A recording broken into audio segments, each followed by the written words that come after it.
single player games Yeah. get talked about as, for years now. It's like, oh, they're dying, but then like you get to the end of the year and all the Right. Game of the Year nominees Right. are many of them are narrative single player experiences, and that's been your forte. You're one of the best in the world at those things.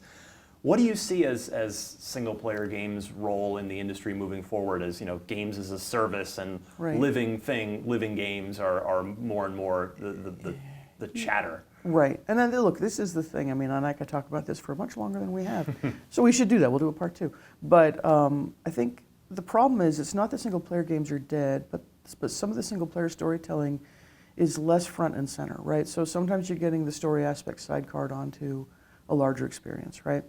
Or, we say it's a story experience, and it is, but the games are getting so long and sometimes so complex. I mean, look at Red Dead Redemption. Yeah. I mean, how many hours does that take to finish? 40 plus minimum. Right. So how many people are actually going to finish that, right? And this is not a knock on them. It's a beautiful game, right? And so most of us, myself included, will never see the end of that game just because we just don't have time. There's too many other things competing for our time and attention, even outside gaming, right? And so that, as a storyteller, sort of fundamentally sits wrong with me.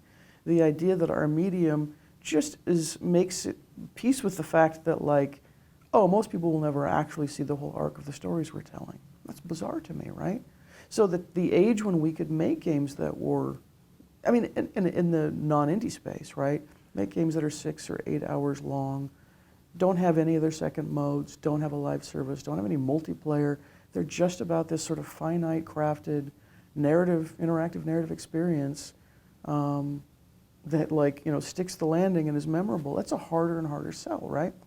To a publisher, if not the gamer themselves, right? Well, right, and I think that's the big question I have, is to the publishers, absolutely, because they're looking, and I don't want to make this sound mercenary on their part, but like they're looking at rising cost of development, takes longer, more people, more money, right?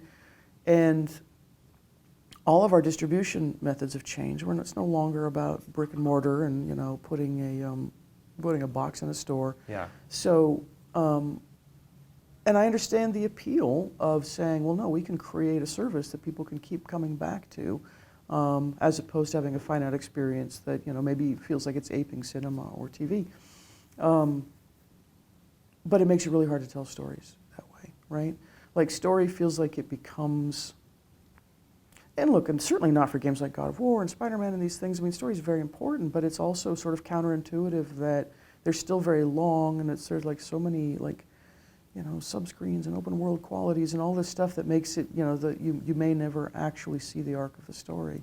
And so that's why I wonder whether it's like, well, for people like me that are kind of interested in telling finite stories, is there a better place for us to shift our attention to, whether that's VR, which is why I explored it, and I'm still exploring it, or whether it's looking towards sort of our streaming future.